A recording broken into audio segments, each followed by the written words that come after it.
Are we seeing a bunch of free agency overpays here early-ish in the offseason? I keep forgetting it is December. Are we seeing some free agency overpays, including this gentleman, Dylan C. So the goal with this beginning segment of the show is to talk about 3 pitchers that have recently signed pretty lucrative deals coming off of, well, not their best years. Okay, and in baseball, your year before going into free agency is called a platform year. It is the year that you are going to use in your proposals. Teams basically reach out, they say, what are you looking for? You kind of give them a general, like, we're looking for this, we think the value's around here, and the teams either scoff at it or say, that sounds pretty good, or that's fairly close. You know, there might be something there. Is there any wiggle room with years or numbers, right? So you get one of those 3 kind of replies, and then you figure out who might be in and who you can then come back to with a proposal. So some teams come to you. Sometimes you go to teams and you say, hey, this is happening over here. We know you have a need here. We just want to let you know so you don't miss the party. And that is how these things usually get kicked off. Sometimes they go really quickly, and sometimes they don't, right? Sometimes there's a bunch of teams in, sometimes there's only one. Sometimes someone comes in right at the end. That happened to me my last year with the A's. They were not even on the radar until right at the end, and they just kind of came out of nowhere. And so like that happens. And it's very interesting because that leads us to these numbers that we're getting. So what we're going to do is we're going to go over these 3 deals, and we're going to look at it statistically, anecdotally, and try to decide whether or not we believe that this is an overpay, or if it's kind of aligned with how these things work, and then what other forces can be kind of thrown in there that might drive the number up just a little bit past where you think it is, that make it feel more of an overpay than it is. There are like details that might make it make more sense. And so I went and found a bunch of them, and I would like to share them with you. And we are going to start with Dylan Cease and his big deal with the Toronto Blue Jays, as reported by The Athletic here, for a 7-year, $210 million deal to Toronto. If you're doing the math at home, that is $30 million a year, generally AAV, but we do know there is a certain level of deferments happening. We don't know exactly what that number is. Deferments are interesting in this context too because of the tax issue and the Canada thing, and there's a lot that goes into that, much of which I'm still learning as we go, but deferments are almost necessary at times, and bonuses, which are where you're paid at your home, because you're only paid during the season. So your paychecks only go into the season, the offseason, they don't come through. So like you can claim that you're somewhere else if you're paid in the offseason, so bonus because it can be given then. Those come to play and are probably going to keep coming into play more and more and more for Toronto, because Toronto seems to be spending money, and they do seem to be leaning into those mechanics in order to make it make a little bit more sense both for them and the players. So there is deferred money. As of this writing, we couldn't find what it was, but the projection is around $26 million a year in annual value AAV. Let's go through it statistically, because many of us know kind of intuitively, but also know from watching. He had a down year last year comparatively. If you remember in 2022, he had that stellar year where he was a runner-up for the Cy Young with the 2.2 ERA, where he absolutely dominated in Chicago. You know, this was not that year. He was 8-12 with a 4.55 ERA. He threw 168 innings, which is good, 152 hits, which is, though it's not quite as dominant as he's been in the past, that's still good. And he struck out 215 guys in those 168 innings. So peripherally, the pieces are still there. He tends to walk a higher number. He's walked 71 guys in 168 innings, good for a 9.8% walk rate. The league average is about 8.8%. You're going to see a trend with all 3 of these guys. They walk slightly above average, but just like the other 2 guys we're going to talk about, his improved through the year. So he walked way more at the beginning of the year and then got settled in a little bit. And that often happens, especially for starters. But he has 29.8% K rate. So like that has always been there. It's been there through every single year, good, bad, or indifferent. He had a 1.33 whip, which is too high in my opinion, but a lot of factors can factor in that. So like if we're looking at potential wise, because a lot of this stuff is based on projecting into the future. And he has had an ace style year, and he's thrown a no-hitter. Like he's shown that like if he clicks, if there's another thing that just clicks for a few months, he could be the best pitcher on the planet, which oftentimes is enough to get a deal done like this, okay? Let's talk a little bit about what happened last year, and I'm gonna pull on a thread that I pulled on a couple times earlier in this past season to explain Devin Williams' struggles, even Ryan Helsley a little bit after the tipping thing, and how big of a difference a defense can make on this style of pitcher. The high strikeout, high risk, high reward sometimes guy, where runs come in bunches because it's usually related to home runs or like damage type hits. It's just the way that it is. When you get lots of swing and misses, you tend to give up more fly balls, and more fly balls are tending to go out of the park more because that is the hit. It's like a trade-off, right? So you might get more strikeouts, which means you can strand a lot more guys if things go your way, but also you tend to give up that 3-run home run more than, say, a Logan Webb who is getting ground ball after ground ball after ground ball. Now, Logan Webb gets ground balled to death sometimes, where it's just 4-hole, 6-hole, 4-hole, 6-hole, 4-hole, 6-hole, and he can't get a strikeout, and he needs to get out of the inning, but he can't because he keeps giving up contact. That's the flip side. Dylan Cease is not one of those guys, and the other two we're about to talk about are also not. So that tends to hurt them if their defense isn't good. So this is what happened last year in terms of defense. The Padres were 19th in fielding run value with -1, 19th in the league, and they were also 19th in the league in outs above average with -7. So overall as a team, even though they have the platinum glove in the right field, overall, they're a below average defensive team, okay? When you're a fly ball guy, especially, you need the outfield to run things down, things in the gap. You need to be able to get some help there once in a while, or things over their head. You need to get help there once in a while, right? So if you have one outfielder or a revolving door of two outfielders that just like you haven't really found something that sticks, or even the infield just doesn't have the range and the things that are getting through the infield usually don't, that can hurt you, and those are still earned. There's been a big argument online. This is happening a lot. I think it's because I'm starting to teach younger guys to pitch a little bit more here up where I live, that I'm becoming aware of the social media side of teaching and talking about value in players. But like Derek Jeter, everyone says he wasn't great defensively. I believe Derek Jeter was a rock solid. He made all the plays he should make. The problem was he just didn't have the range that other guys had. So things that were just hits were just outs for other guys, but he just didn't touch them at all, so they were hits. That's a thing. That's a real thing. There is guys with higher range that make more plays and that they just get everything. It's not just making the play that, they field it and they make the good throw. He was good at that. It's the ball that's hit into the hole that another more athletic person who has better lateral range actually gets a glove on it. He doesn't even touch it. And one's called an out and one's a hit, but no error was made. So errors aren't the only thing that matter. It's about range, all right? That happens. And he wasn't on a great defensive team. That factored in a little bit, okay? On the flip side, the Blue Jays last year were first in FRV, which is fielding run value, in 45, and 7th in outs above average with 21. So they're a very good defensive team. So that tells me that might help the case that Dylan Cease might get a little bit more lucky with us because we have elite defenders. And with no Bo Bichette, which is the only guy that really brought them down anywhere, is not going to be their shortstop next year. By all accounts, to be Andres Jimenez, who was a Gold Glove second baseman. So that might be upgraded as well. And Bo Bichette was at short a lot this year too, and they were still that good. So just factor that in. They might even be better next year. There's a chance with Dalton Varsho rather. They're just very good defensively. So that could mean that a few more plays are made for him that avoid that 3-run inning that make this ERA look way different. That's usually what pitchers are.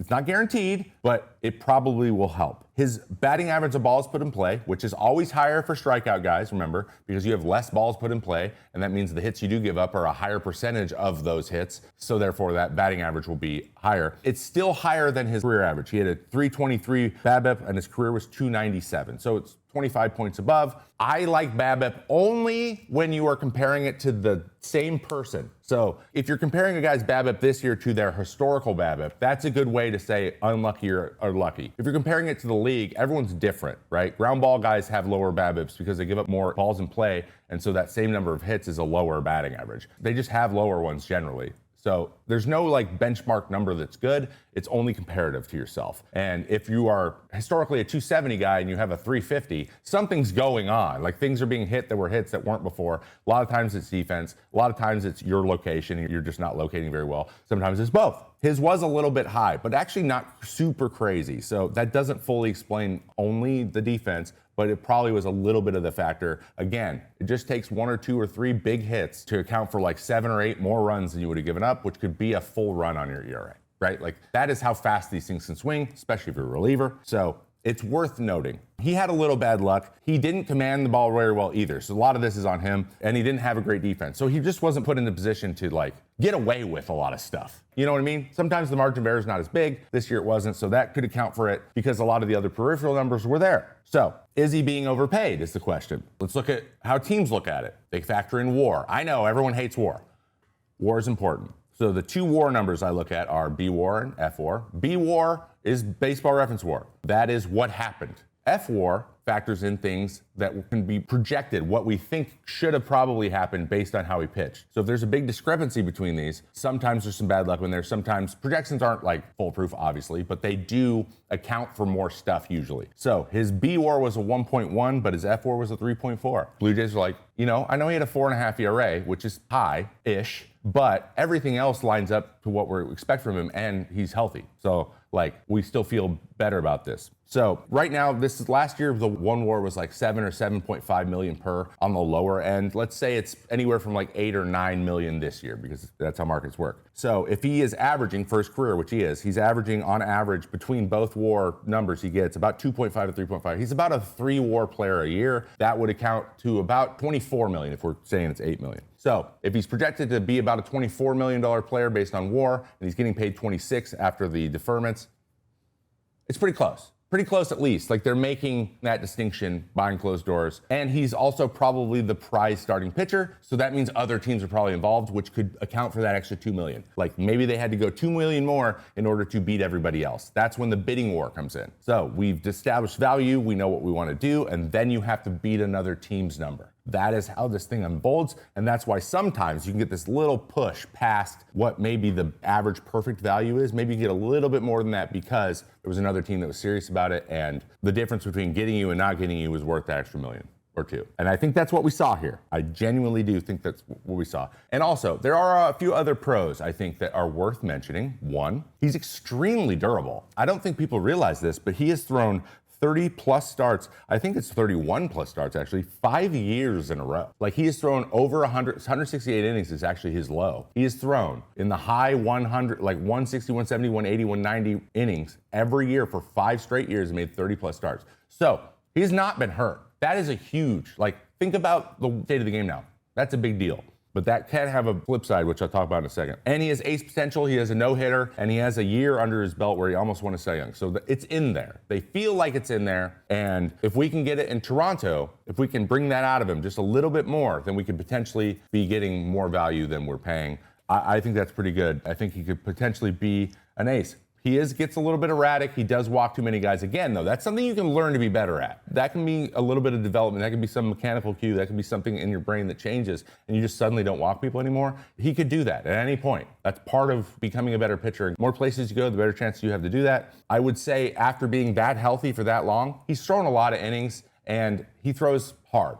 Hard throwers who throw lots of innings, it's pretty much inevitable that you are going to go under the knife for a year at some point. Garrett Cole did it last year. It was almost guaranteed. It was built in. They knew it was going to happen at some point. He's still worth his contract. There is a chance, though, that probably happens in the next 7 years, a la Chris Sale, right? Chris Sale was healthy for 8 years, literally didn't miss anything for 8 years, and then had 3 or 4 years where it was a struggle for a while as he got older, but he threw tons of innings. So there's only so many innings you can throw. You can't stay 100% healthy for 15 years anymore, or you're not competing. You're out of the game for that because you're not throwing very hard because you're trying not to get hurt. You have to chance it, and unfortunately, that's just the way it comes out. So there's a chance that shows up at some point, but I'm sure they know that, and they're willing to sacrifice one of those years in order to get the upside on the back end, right? I don't like that it's like that, but it is. It's just work hazard, man. Workers' comp, any job that, especially physical labor, should have guarantees that as long as you give everything you got, if you get hurt, you still are going to be taken care of until you can get healthy again, because sometimes stuff happens, and that's just the nature of the game. So, do I think that's an overpay? Maybe just a bit, but I think that the bidding war might count for that, and that is normal. And this is not outside of the norm. Do I think he'll fulfill this contract? It just depends on how consistent he is in those 7 years. But the potential is there, and that's what they're paying for. So, I think this deal is a little bit better than it's given credit for, and I think it was just a sticker shock that happened that a lot of people are he was not very good last year. What are we doing? But he has a lot of the things that a team would want, especially the health and the ceiling. And if you are confident in your ability to develop players, then you go get a Dylan Cease because he's shown it before. They've seen it. We've seen it on the mound. So you pay premium for that, right? Okay. So that's my grade on that. Number 2, old D. Willie. Devin Williams signs a 3-year, $51 million with the New York Mets. They are basically hedging against Edwin Diaz not coming back, though he is, by all accounts, negotiating to come back. Devin had a down year with the Yankees. We've talked ad nauseum about this, but he does do a lot of the similar things to Edwin Diaz, right? He goes on these streaks where he's unhittable. He strikes out the world. Yes, it gets dicey there sometimes a little bit, and cardiac, but he also can punch out everybody. And he finished very strong and had a very good showing in the playoff series. He pitched really well. So from August 10th on, he was nails. He was what we saw. But as we established in the What's Wrong with Devin Williams video on YouTube, his defense was not great. And he was used to being on a Brewers team that was very good defensively every year. They're always top 5 defensive team, and he benefited from that because he is a fly ball guy, strikes out a lot of guys, and he has a very high BABIP, usually, unless your defense is incredible and the balls are being run down. So let's go through the stats on the deal real quick. 3 years, $51 million deal. It's actually 15 million of that 51 are deferred, so that's 5 million from each year. So that brings the AAV down to, it was 17, down to 12. And then he's getting paid 2 million a year in bonuses because presumably he lives somewhere with a lower state tax rate than New York City, which is pretty much everywhere but California. I'm assuming he probably lives in Florida or Texas, or I mean, he might live in Washington. I don't know. Maybe in one of the no income tax states, which means of the $2 million every year are taxed like 13% or 11, I think it's 12%, 12.1% less. So that's not nothing. That's $250,000 in realized real money, which then helps offset the deferments. So there's a lot of stuff moving around here. So that number is really big, but like the deferments also lower the value of it because it's paid later. The AAV projection is more around, instead of the 15 million, it's more around the 12, 13 million a year, like in real money. That's how much it's really actually worth long term. And no, probably more like 14. But so you can go by 17. I'm going to go use the 14 number and see if $14 million a year is the right price for Devin Williams. Last year didn't go as well as it should. He had a 4.79 ERA, 62 innings pitched, 45 hits allowed. That's pretty good. He had 90 Ks. That's really good. 25 walks, a little bit high, but again, he got better as the year went on, which is good for a 34.7% K rate and a 9.7% walk rate, which is, again, about 1% above average. He's still got to work on that. It is just something he does. But he had a 1.13 whip. That's not a ton of base run. Like, that's solid. Like, that's not a ton of guys on base. It was just like he was getting hurt by the random homer every once in a while. He had 15 holds and 18 saves, and he only blew 4 saves the whole year, including holds. So, like, I think they came like three of the 4 came in like 2 weeks. So we remember that, but like for the most part, he did the job that he was out there to go, even though it was messy sometimes, and he finished the year really strong. So what happened last year? Let's talk about the defenses again. The Yankees were 12th in fielding run value at 8, and they were 18th in outs above average with -4. And we also established in that video before that the vast majority of the numbers bringing these numbers down were Anthony Volpe and Jason Dominguez in the left. Like, those two guys were really, really struggled defensively. And everyone else was pretty good, well, above average. Bellinger was good. Judge was good. Goldschmidt, when he was playing first, was good. Ben Rice is average. He's not great, but it's possible. So, like, there's a lot going on there, but they're just a slightly below average defensive team. It's not as bad as you think it is, but it's not great. Okay, moving on. Now he's going to the Mets, who were worse than the Yankees. So that's not great, but the Mets were 19th in FRV with a -5 and 21st with an outs above average with -13. But they added Marcus Semien, who was a +7 outs above average by himself at second base. So him and Lindor up the middle will make a big difference. They kind of had a revolving door of second baseman. So that should help. They should improve, and they're looking to improve their outfield at moving Nimmo and moving on. So by all accounts, they will get better, but do I think they're going to get like top of the league better? Probably not. They'll probably be like an average to above average team. So I don't know if it's going to benefit a ton from that. His BABIP was 299 when his career average is 270. Now that was crazy high. It was like 340 for a lot of the year. And then he started to have stuff go his way a little bit, especially when Volpe got a little bit less playing time and Jason Dominguez started a platoon and they got him out of left field. Basically, when they got Caballero, his BABIP got much, much better. He's really hurt by defense. Devin Williams is really hurt by poor defense. And he always has been. And he's always had good defense until he went to the Yankees. So we'll see if the Mets can, like, if they have the type of defense that he can get away with some of the stuff he does. But I think in general, it will improve and it might be okay.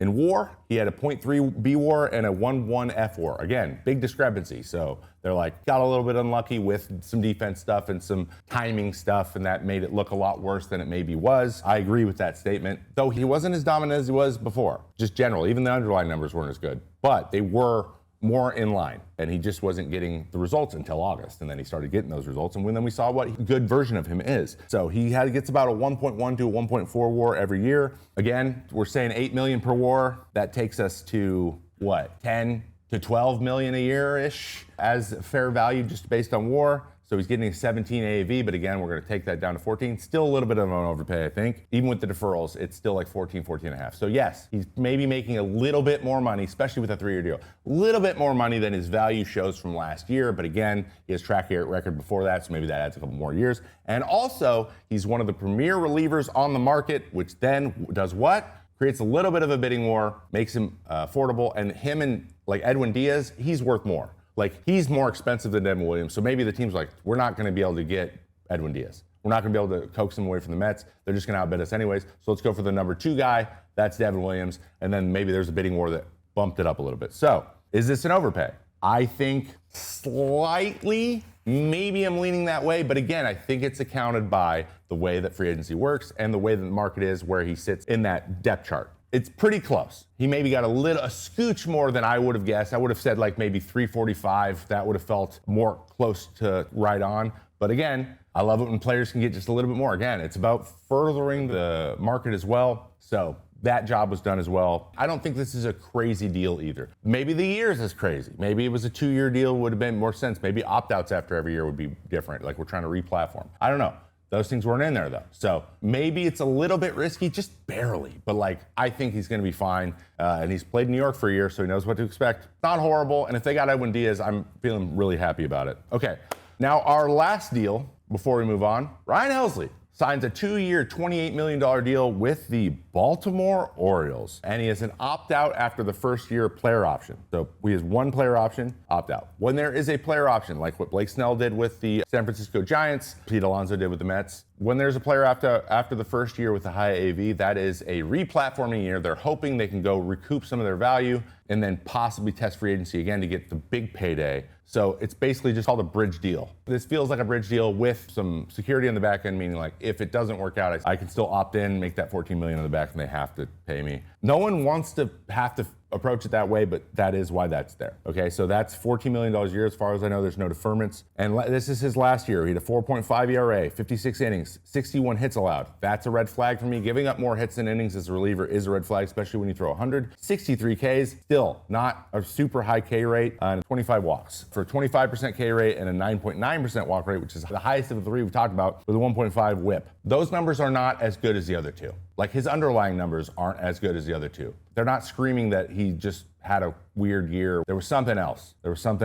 He had 21 saves, a single hold, and 9 blown saves. So he was like 30% of the time not getting the job done. That's also a big red flag. But remember, he had a 3 with the Cards, that's ERA, and a 7.2 with the Mets. So a lot of this had happened with the Mets. We know about the tipping that happened, but there's one big concern for me, and that's gave up way more hits and struck out less guys this year. Those are not good. You can say hit high hits, but still high strikeouts. Maybe there's unlucky. Higher hits and lower strikeouts means it might be stuff related. That's concerning to me. Even though we didn't see a lower velocity, it could be command related. So we're gonna talk about that in a minute. But how much did defense have to do with it? Again, this is another red flag. Didn't have a lot to do with it. Cards were 9th in FRV and with 21 and tied in first with the Cubs with 36 outs above average. So they had a very good defense, and though he had a 3, which helped, the other numbers didn't really improve. Like the strikeout numbers weren't better, and he still gave up lots of hits. He was better with them, but he still had a 327 BABIP with them when his career average is a 277. So he's still 50 points above with the team that was good defensively. That's not great. That's again, we're now possibly it could be location or stuff related. Now he's with the Orioles. They're 22nd in both FRV and outs above average with -22 and -24. So he's going to a much, much worse defensive team. A worse defensive team than the Mets were last year, which, again, not great. So we ended the year with a 344 BABIP, which is 67 points above his career. So there is some unluckiness, but also, I went and looked at fastball command. It was right down the middle, a lot of just middle. And his slider was the only pitch that got people out. His fastball was absolutely shellacked all year, and that is concerning for a guy who throws 99 to 101. I don't know why. Like, even with that command, you should still be getting missed hits, but they were just on it. And so there's something with the fastball that's not working very well, even when you miss your spot. And when you throw that hard, you're supposed to be able to get away with that stuff, and he wasn't. Okay, let's talk about WAR. B WAR 0.1, F WAR 0.2. Again, now they're closer together, so even peripherally, he didn't underperform because of unlucky. It's showing he's not that unlucky. I'm more concerned about this still. Like, maybe not. But he has averaged a 1 to 1.2 WAR. but he's getting $14 million a year in AAV. So even his year average of 1 would give him $8 million. Even from that metric, this is an overpay. There's a lot going on, but he is pretty durable. He's made 50 plus appearances in 4 of the last 5 years. He has 105 saves in his career, which is experience, but sometimes he's got poor command. He relies heavily on the slider. He's a 2-pitch guy. He's got a changeup, but it's just kind of there for show. And poor performance seems less about defense and more about his stuff on his fastball and the way he's commanding the zone. So he gets hit really hard sometimes. Now, one caveat, tipping. He might have been tipping all year. So that can explain a lot. Tipping is a big deal, especially for a guy who throws 2 pitches. So if they're picking up on his fastball, doesn't matter how hard you throw, man. If you're picking up on your fastball and you're throwing it right down the middle all the time, you're just gonna get lit, which happened quite a bit. He had a lot of blow-ups, especially in New York. So I do think this is a little bit more of an overpay, but again, get your money. If a team's willing to give it to you, great. And I think that this was much more of a bidding situation because the Orioles desperately need someone to finish games because Felix Bautista had shoulder surgery, not gonna be ready for spring training, and they don't know what version of him they're gonna get anyways. So they want some security out there, and they simply weren't willing to pay enough for Devin Williams. And that's probably what this came from. He's the more affordable option for more teams, which means there was more people involved with that one, which means they wanted to get it done quickly. Because the Orioles have a lot of needs. That's probably what came. They're just like, you know what? Go get him. It's a 2-year deal. In the big scheme of things, $28 million just isn't huge. It just isn't. We can afford to really miss on this more than we can on a guy for 5 years, right? So I think that's what happened, but it would lead me to the conclusion that was indeed a little bit of an overpay, but I think the Orioles know that and they are okay with it. And if they're okay with it, so am I. All right? So when these deals seem crazy because of recent performance, it's important to ask a few other questions, okay? How big of the hole is the team that this guy fills, right? For example, in Helsley's case, a big one, right? That we need this specific thing really badly, that could drive the price up. Does he fit with the rest of the team's strengths? Meaning we're good defensively. This guy got hurt by bad defense. He's just going to improve a little bit. There's going to be a little improvement no matter what he does. He can throw the same thing as he did last year, which wasn't good, and he'll still be a little bit better probably because we have a better defense. That's a good question. What other options are there out there? If this is exactly what you need and there's just the guy behind him just isn't going to fill that hole, you only have one option. The other 2 guys are too expensive. You only have one option, so you got to go for it. And is anyone else going to bid us? Is there a bidding war? Was there a bidding war involved? Probably. You can kind of intuit that. They usually don't tell you. Ask those questions. A little bit of education for you. Just thought it was interesting. I hope you enjoyed it. But those are these guys overpaid or are we all just freaking out for no reason? Usually, it's that second one.